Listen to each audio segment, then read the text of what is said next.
Good evening, Dr. Fuerstenau. We had a well-attended meeting tonight. We started off with some good news about the journalism staff. Can you elaborate on that for me? Yes, our journalism department is well recognized throughout its competition in terms of best of year book and being well recognized in the state of Illinois and nationally in the Division IV grouping in which they participate in.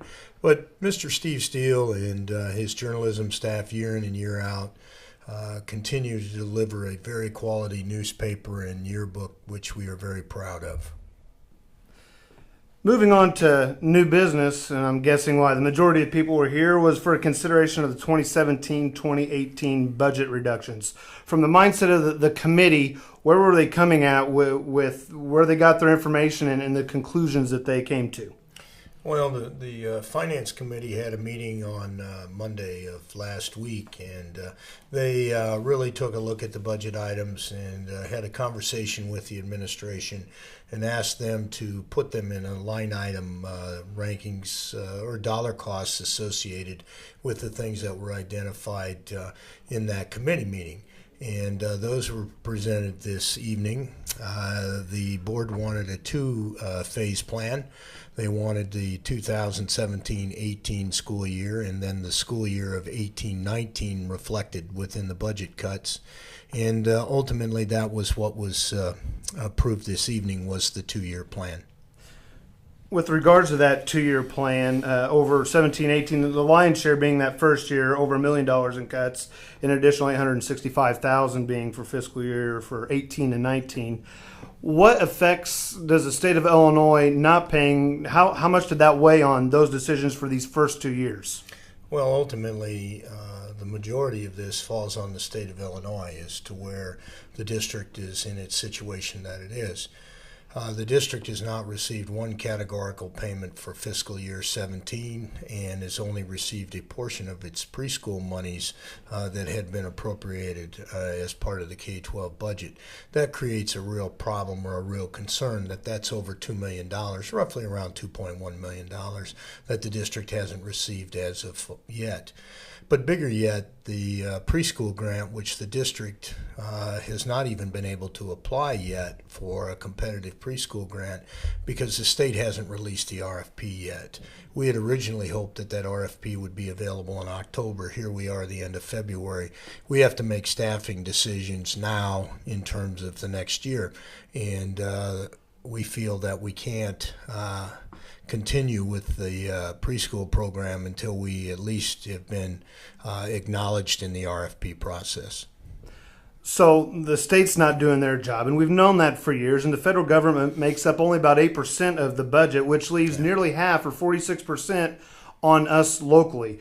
If this referendum passes, what percentage of this will they be able to reinstate, and will they be able to do that for fiscal year 17-18? Well, I think that the board had that discussion this evening at the table, that depending upon what the state does with the preschool grant, if the district were to get a preschool grant, then the preschool program would be put back intact for the monies that the district would receive.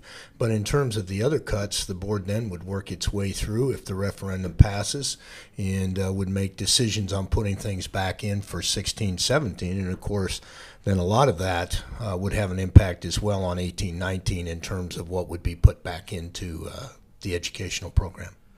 So adding this up, the cuts over the next 2 years is close to $2 million. Do they anticipate in bringing $2 million in if the referendum passes, or what's the initial number that they're looking at? Well, the initial number off of projections is roughly $2.5 million would be generated off of the referendum. But here's the situation that I'd like to say, too, is that if the referendum were to pass, the district would levy for it next December, so we really wouldn't get it for basically a couple years. So the district also has to make some budgetary decisions for a bridging situation with our budget. But the state, which unfortunately is the House, the Senate, and the governor are a total train wreck and they're not being able to work together and really not helping the citizens of Illinois, and probably more importantly, they're harming kids within the state of Illinois, which is an absolute travesty that's occurring in Springfield as we speak. So it's possible that our reserves can run dry before we're able to see benefit from the referendum. Would they borrow money in order to keep things intact or as is if they project a revenue of $2 million?